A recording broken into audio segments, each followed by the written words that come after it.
L'Expérience Chic Chef est une entreprise offrant un traiteur de haute gastronomie, que ce soit pour des événements corporatifs, tout comme pour chez vous. Éco-Commercial s'entretient avec la fondatrice de cette entreprise, anciennement chef à domicile. Voici Christine Bilodeau.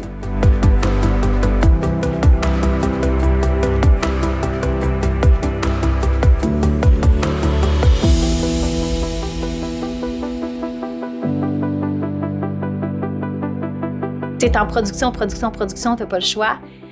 Mais dans le fond, qu'est-ce que t'as le goût de faire, c'est de créer. Fait que cette balance-là est vraiment difficile à atteindre. Il y en a qui l'atteignent plus tôt que d'autres. Moi, ça fait 9 ans, puis là, je commence à dire que je suis vraiment plus en mode créativité en termes de OK, on fait quoi pour les réseaux sociaux, on fait quoi comme prochain menu, on fait quoi pour faire croître l'entreprise. Donc ça, c'est vraiment ce qui me drive. C'est vraiment ce que j'aime.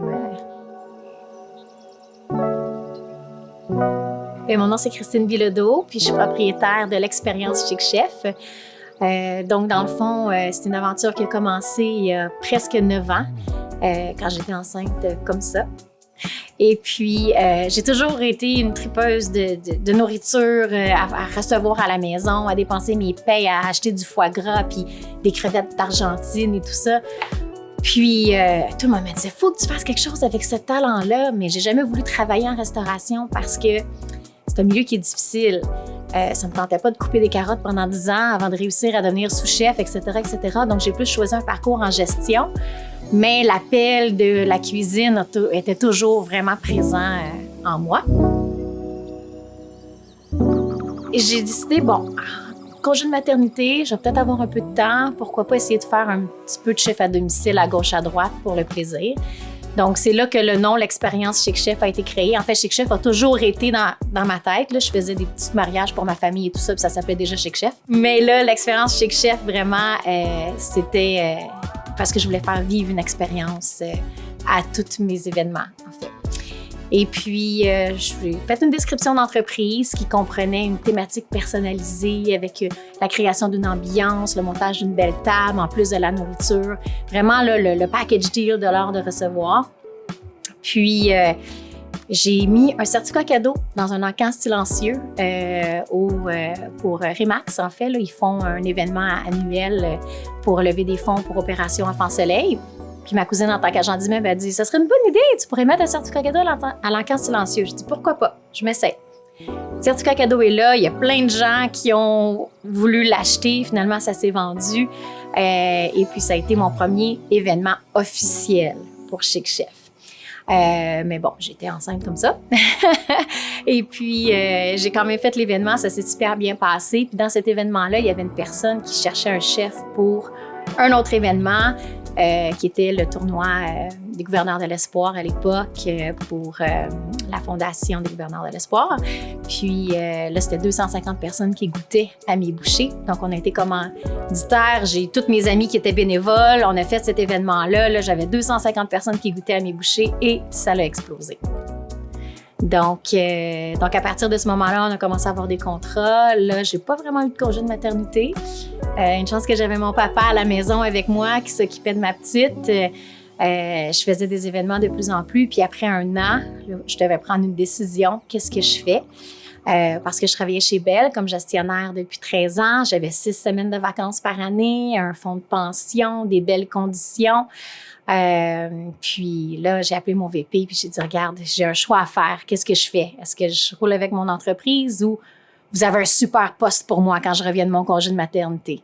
Puis c'était pas mal comme, regarde, vis de ta passion. Donc, j'ai dit, OK, je me lance. Donc, mon mari était d'accord, puis je suis pas retournée travailler. Puis on a vraiment lancé l'entreprise. Puis de fil en aiguille, là, ça a grossi, puis ça fait 9 ans aujourd'hui. C'est vraiment une passion que j'ai depuis que je suis enfant. Puis je me dis peut-être que j'aurais dû aller en restauration, mais bon, la vie m'a amenée ailleurs. Puis je suis contente parce que j'ai réussi j'ai mon bac en gestion, donc tu sais, j'ai gérer une entreprise, c'est beaucoup plus que d'aimer cuisiner.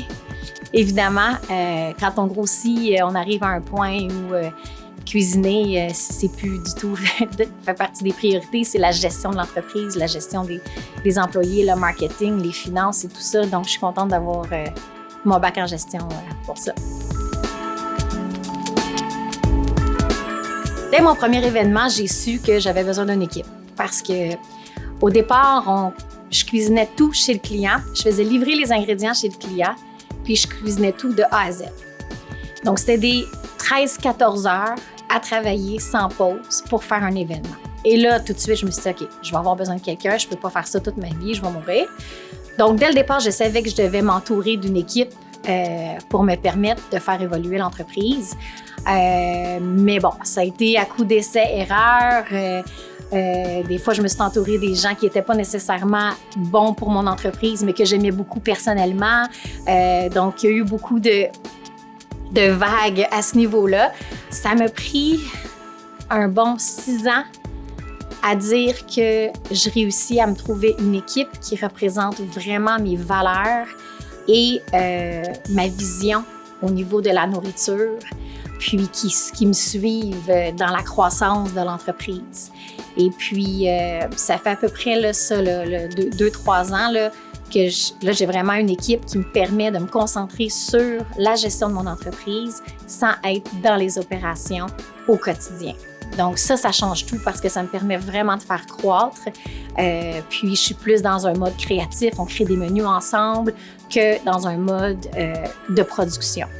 Donc de faire confiance à une équipe pour produire mes plats, que ça goûte exactement ce que moi je veux que ça goûte, que ça ressemble exactement à ce que je veux que ça ressemble, c'était vraiment un très gros défi.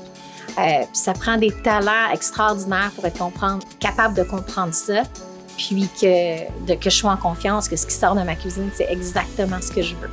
Donc là, on en est là, j'en suis vraiment fière, mais je vous dirais que ça a été comme ça. Ça n'a pas été facile, mais maintenant, on a le vent dans les voiles. Au départ, j'engageais des gens comme moi, des foodies, home cook, parce que dans ma tête, si moi je suis capable de le faire, tout le monde est capable de le faire. Je pense que c'est une erreur souvent qu'on fait en tant qu'entrepreneur. Puis, c'était correct au début, mais à un moment donné, je me suis dit, OK, j'ai vraiment besoin d'engager des gens qui ont de l'expérience, qui sont chefs, puis qui ont déjà travaillé dans une cuisine. Puis c'est ça qui a fait toute la différence. J'ai engagé des chefs d'expérience, des gens qui ont leur cours, des gens qui ont 10-12 ans d'expérience en restauration, qui l'ont vraiment vécu. Pour eux, travailler pour un traiteur, c'est un peu spécial parce que tu n'as pas le rush de l'adrénaline de la restauration. Mais moi, ce que je leur offre, c'est un équilibre de travail-famille qui est extraordinaire, qui ne s'offre pas dans le milieu de la restauration. Donc, c'est ça qui me permet d'aller recruter des talents puis des gens d'expérience parce que je leur offre cet équilibre-là. Donc, c'est des gens qui ont des familles, qui ne veulent plus travailler jusqu'à 3 heures du matin, des split shifts. C'est un milieu très difficile, la restauration. Donc, moi, je leur offre une belle semaine de 4 jours semaine, à 10 heures par jour. Ils ont 3 jours de congé, ils ont des belles conditions, on est super flexible au niveau des rendez-vous et tout ça. Donc, c'est ce qui me permet d'aller recruter des talents puis qui fait en sorte que maintenant, ça fonctionne super bien. Tous les lundis, je suis avec l'équipe parce que c'est notre plus grosse journée de la semaine. Donc, si on fait nos menus de semaine, donc on a un créneau qui est 5 repas pour la semaine, soit pour la famille, soit pour 2 personnes ou individuelles. Puis c'est tellement une grosse journée, on cuisine tout le jour même pour que ce soit frais là, jusqu'au vendredi, samedi. Donc là, j'ai les mains à la pâte puis je cuisine avec l'équipe. Le restant de la semaine, je suis plus en train de travailler sur l'entreprise, mais c'est sûr que quand on a des gros rushs, ben là, je suis avec l'équipe pour les aider. Au niveau de la création des menus, dans le fond, je les crée je m'assois avec mes gestionnaires, puis on crée nos menus là, jusqu'à 6 mois à l'avance. Après ça, on a une période de test ensemble où on goûte, on regarde la présentation, on regarde comment qu'on aime ça, puis ensuite, on fait toujours un petit shooting, photos, vidéos et tout ça pour pouvoir faire la promotion sur les réseaux. Donc, dans le fond, j'ai la main à la pâte dans ce que je préfère, ce qui est le côté créatif, la création des menus, puis de bouchées, puis de menus on gramme.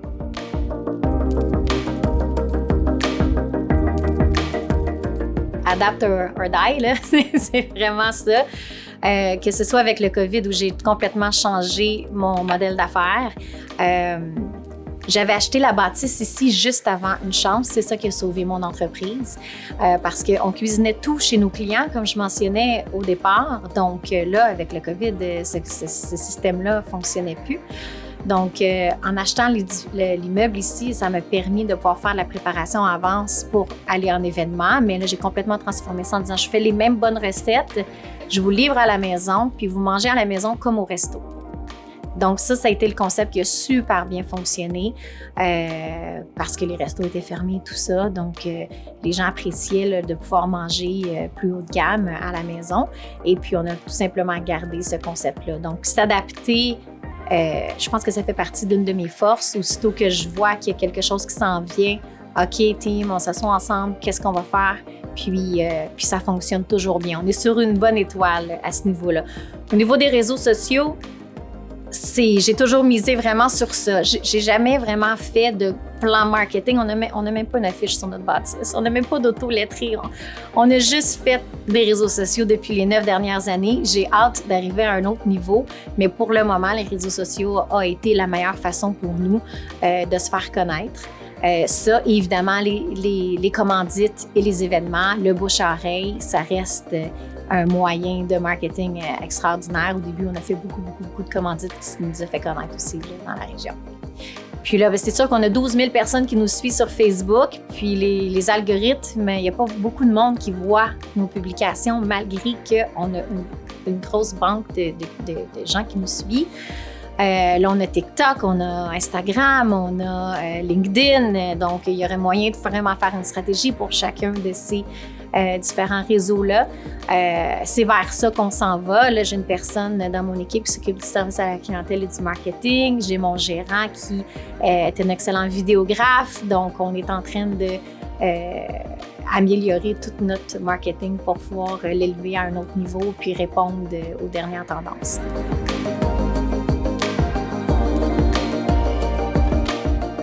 On n'a pas beaucoup de clients à Châteauguay.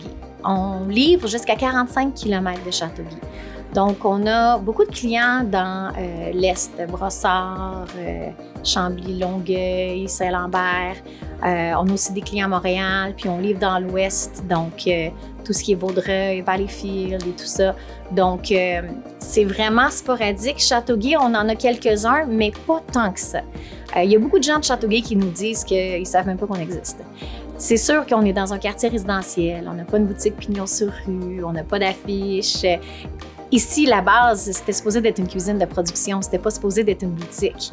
Donc, c'était supposé d'être vraiment juste un immeuble qui nous permet de produire avant d'aller en événement.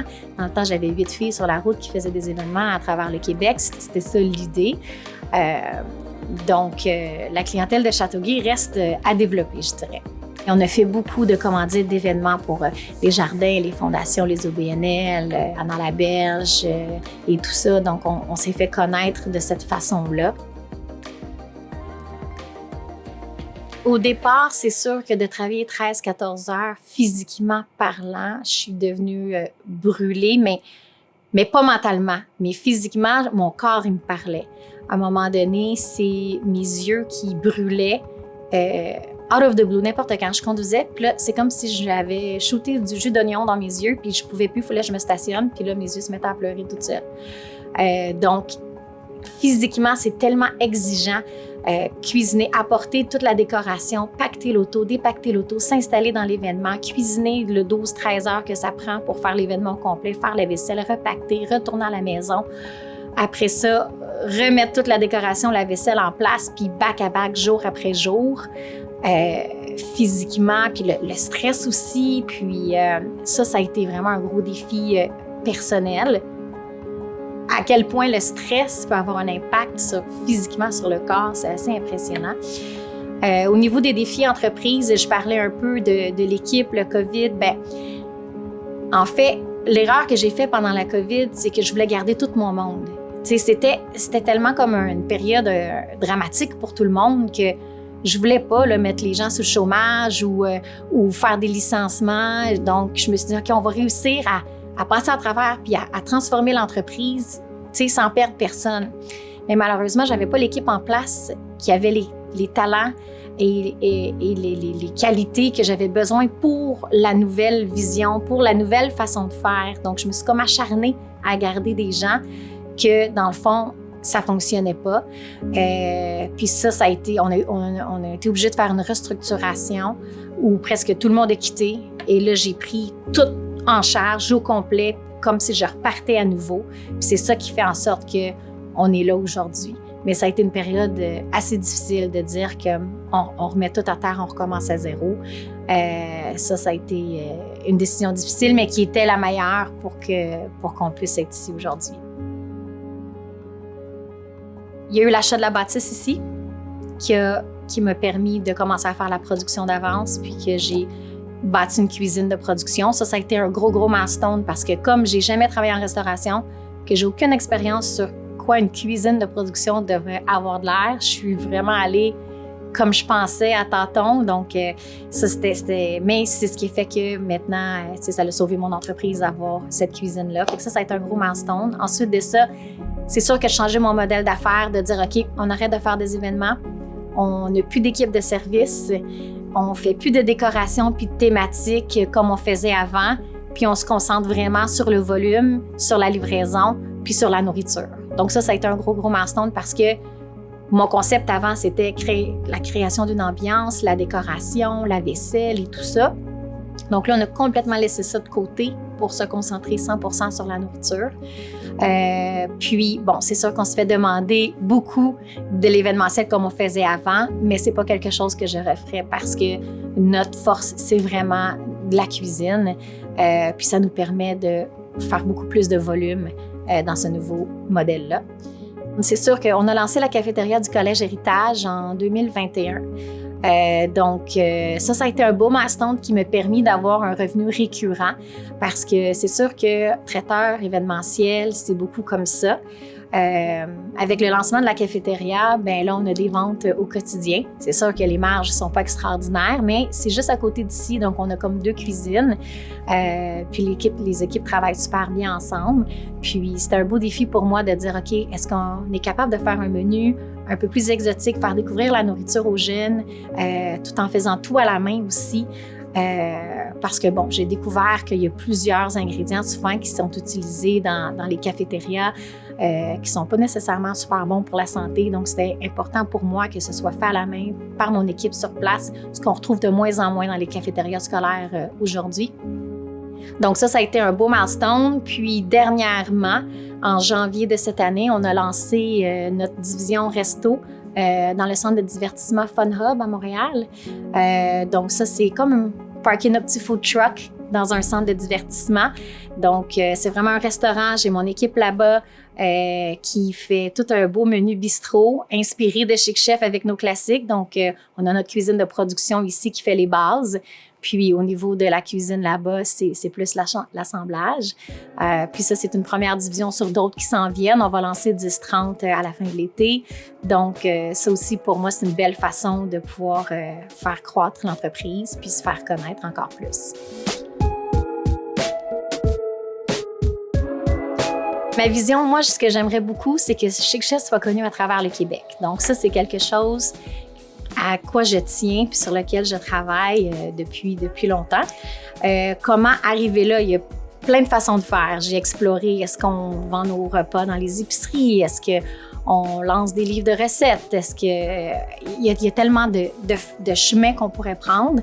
Mais le chemin que j'ai choisi qui me parle vraiment beaucoup, ben, c'est le lancement des boutiques Chic Chef. Donc, ce que je veux faire, c'est lancer une première boutique dans la région qui va être pignon sur rue, où on va avoir nos repas prêts à manger, évidemment, nos menus de semaine et un petit coin bistrot pour que les gens puissent vraiment goûter à notre nourriture, puis ensuite l'acheter, puis le faire eux-mêmes à la maison. Donc, une première boutique test dans la région, puis ensuite les franchiser à travers le Québec pour qu'on soit connu partout. C'est vraiment ça que j'aimerais faire.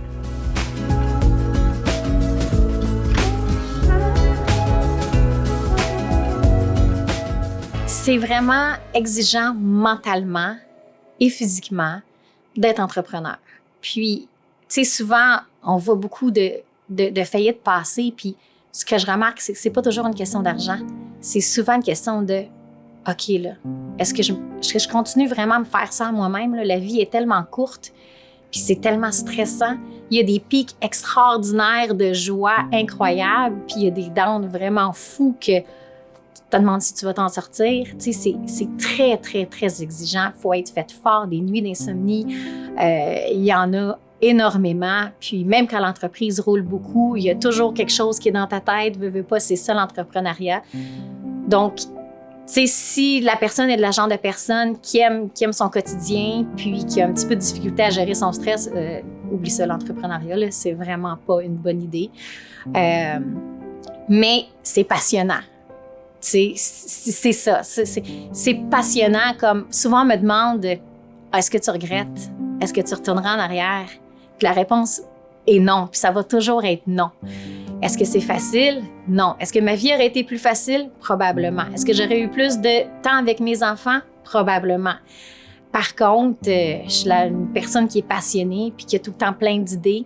Puis, j'aurais pas ça dans le milieu de travail que j'avais avant.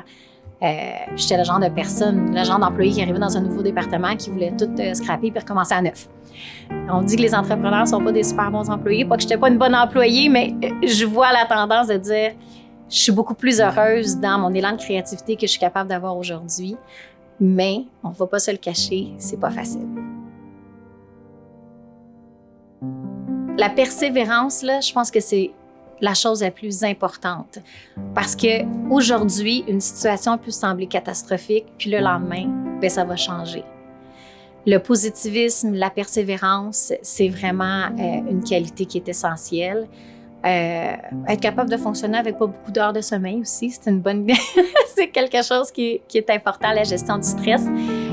Puis l'intelligence émotionnelle, ça c'est quelque chose que je pense qui est la clé d'un bon entrepreneur, être capable de retenir ses émotions, autant face à son équipe.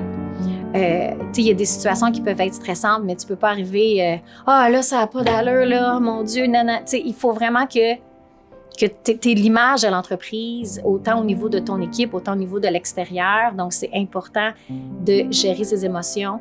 Puis, l'intelligence émotionnelle devient vraiment la clé là, pour être un bon entrepreneur.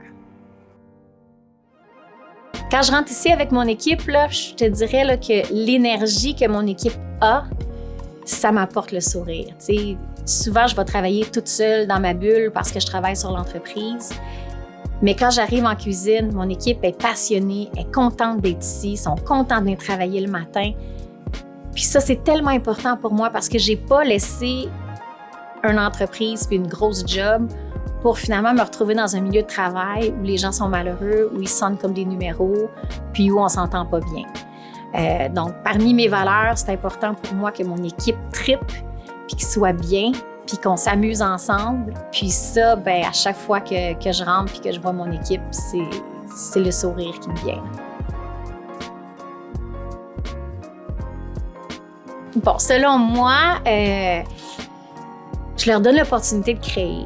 Donc, quand on fait la création de menu, c'est pas juste moi qui arrive puis vous exécutez le menu. C'est vraiment un travail d'équipe. On travaille vraiment ensemble. Puis, mon chef, Shane, quand on crée un nouveau menu, il aime beaucoup déléguer. Comme exemple, toi, tu vas être en charge des pommes de terre. Assure-toi que tu vas me chercher la meilleure recette puis que tu me fais quelque chose de wow. Puis là, chaque personne a comme son rôle à jouer. On met tout ça ensemble, puis OK, ça fonctionne-tu? Qu'est-ce qu'on tweet? Donc, les gens se sentent engagés puis se sentent considérés aussi versus la grande entreprise. Le nombre de restructurations qu'on a eues, on se sentait tellement comme des numéros et tout ça. Ici, les gens se sentent appréciés, selon moi, là, c'est ce que je pense, appréciés. Je dis selon moi parce que sont prêts à aller à la guerre, là, dans le temps des fêtes, travailler jusqu'à 1h du matin parce qu'on a des commandes à sortir. Le mois de décembre, c'est toujours... Puis j'ai des jeunes de 20 ans que souvent, on va juger cette génération-là de dire ils veulent juste faire le party ou ils sont pas travaillants. Au contraire, moi, les jeunes de 20 ans là, sont travaillants comme des soldats puis sont prêts à aller à la guerre avec moi quand on a des grosses commandes, sont même prêtes à faire du bénévolat pour certains événements dans lesquels on est commanditaire. Donc c'est vraiment donnant-donnant. Le plaisir, fait partie d'une des valeurs. Donc, travailler dans le plaisir, puis et de donner du plaisir. Donc, ce qu'on fait, ça donne du plaisir aux autres. Puis nous, bien, c'est important qu'on ait du plaisir en travaillant pour être capable de faire la nourriture qui apporte du plaisir. Donc, je trouve que c'est donnant-donnant. C'est pour ça que notre slogan s'appelle « Savourer le temps ». Puis pour moi, savourer le temps, c'est autant pour mon équipe qui est en cuisine, donc de savourer le temps en travaillant, autant pour nos clients qui savourent le temps parce qu'ils ont sauvé du temps, ils n'ont pas besoin de cuisiner, puis en mangeant, c'est délicieux. Donc ça c'est une des grandes valeurs. L'esprit d'équipe fait partie. Ensuite de ça, tout ce qui est qualité, constance est une grosse valeur. Donc, c'est important que notre nourriture sorte d'ici, que ça goûte toujours pareil, que ça a de l'air toujours pareil, que ce soit top qualité, 5 étoiles, et non pas juste au niveau de la nourriture, mais au niveau de notre service à la clientèle, notre service après-vente, au niveau de notre site web. Donc, tout ce qui entoure la qualité de A à Z, le processus client, c'est quelque chose d'hyper important pour moi. On n'est pas encore rendu au niveau que j'aimerais qu'on soit, donc c'est des projets là, sur lesquels on travaille présentement pour vraiment améliorer notre qualité encore plus au niveau de l'expérience client. Autonomie, pour que je puisse avoir une équipe autonome et que je puisse moi me concentrer à faire grandir l'entreprise. Puis quand on parle d'autonomie, on parle pas de je prends n'importe quelle décision puis je fais n'importe quoi. C'est être capable de prendre une décision, une initiative en lien avec les objectifs de l'entreprise. L'équipe que j'ai présentement, ce que je leur ai dit, c'est que c'est eux les next, là. Ils vont m'aider à faire évoluer cette entreprise-là. Donc, on évolue ensemble, puis je veux développer leur palais, développer leurs compétences de gestionnaire, parce que ça va être eux, un jour, qui vont avoir des employés sous eux. Donc, autonomie, puis développer leurs compétences devient super important pour qu'on puisse continuer à grandir. En tant que PDG, quand t'es trop pris dans les opérations et dans le tourbillon du quotidien, t'es pas capable de faire évoluer ton entreprise. Le jour où tu as une équipe avec des forces puis engager des gens qui sont meilleurs que toi, bien là, ça permet de libérer des opérations et puis de vraiment faire croître l'entreprise. C'est vraiment ça la clé. La clé, là, c'est dans une équipe qui a des compétences encore meilleures que l'entrepreneur pour que l'entrepreneur puisse travailler sur la croissance de l'entreprise et non toujours être pris à tourner en rond dans les opérations. Moi, je suis un peu intense. Moi, j'ai le goût d'être connue à travers le Québec, puis c'est pas parce que je veux être riche, c'est vraiment un rêve que j'ai. Je veux que Chic Chef soit connu à travers le Québec. C'est plus une passion qu'une question de revenus, en fait.